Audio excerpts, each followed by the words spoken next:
benn niiw bu ñu repêché ay nit yu bëri yu ci jëlee ay gaañu ñenn ñi ñu rawale leen ca l'hôpital régional bu Ziguinchor ay nit yu réer ci biir géej bi 88 ci ay rescapé yi nga xamante ne jot nañu leen enregistré ci ñooñee ñu ràññee ci ñaari jigéen lii mooy bilan bu njëkk bu l'accident de pirogue bi nga xamante ne jot naa am guddi bi ñu jënn ca Kafountine nekk ca département bu Bignona ab gaal bi nga xamante ne mu ngi yeboon lu ëpp ci téeméer ci ay doomu aadama ñëpp doon ay candidat yu immigration clandestine moo daa di takk ay simili ginnaaw bu mu embarqué ca Ilol di ab île bu nekk ca Basse Casamance bu ñu sukkandikoo ci rescapé yi safara si nga xamante ne moo waral incendie bi am mu ngi tukkee ci ab cigarette bi nga xamante ne kenn si ñoom mu ngi ko doon tux ci biir gaal gi candidat yu immigration clandestine yi lée ñu ngi jógee ci ay réew yu bëri lool ñu ràññee ci ay sénégalais ay bissau guinéen ay gambien ak it ay guinéen yu Conakry recherche yi ñu ngi wéy ba léegi ngir fexe ba gis ñenn ñi nga xamante ne réer nañu ci biir géej gi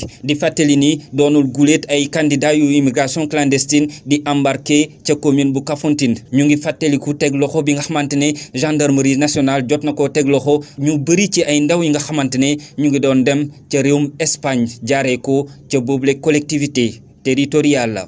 Un corps sans vie repêché, des dizaines de blessés dont certains évacués à Ziguinchor, des personnes portées disparues, 88 rescapés au moins enregistrés, dont 2 femmes. Voici le premier bilan de l'accident de pirogue survenu la nuit dernière à Kafountine dans le département de Bignona. En effet, une pirogue avec à son bord plus d'une centaine d'individus, tous des candidats à l'immigration clandestine, a pris feu quelques minutes après son embarcation à Ilol, une île de la Basse Casamance. Selon les rescapés, le feu qui a provoqué l'incendie proviendrait d'une cigarette que l'un d'eux était en train de fumer dans la pirogue. Nos sources de renseigner que ces candidats à l'immigration clandestine sont de diverses nationalités. Il s'agit donc de Sénégalais, de Bissau-Guinéens, de Gambiens et de Guinéens de Conakry. Les recherches se poursuivent encore pour tenter de retrouver les personnes portées disparues. Pour rappel, ce n'est pas la première fois que des candidats à l'immigration clandestine embarquent de Kafountine. L'on a encore en mémoire la récente interpellation il y a plus d'un an par la gendarmerie de plusieurs dizaines de jeunes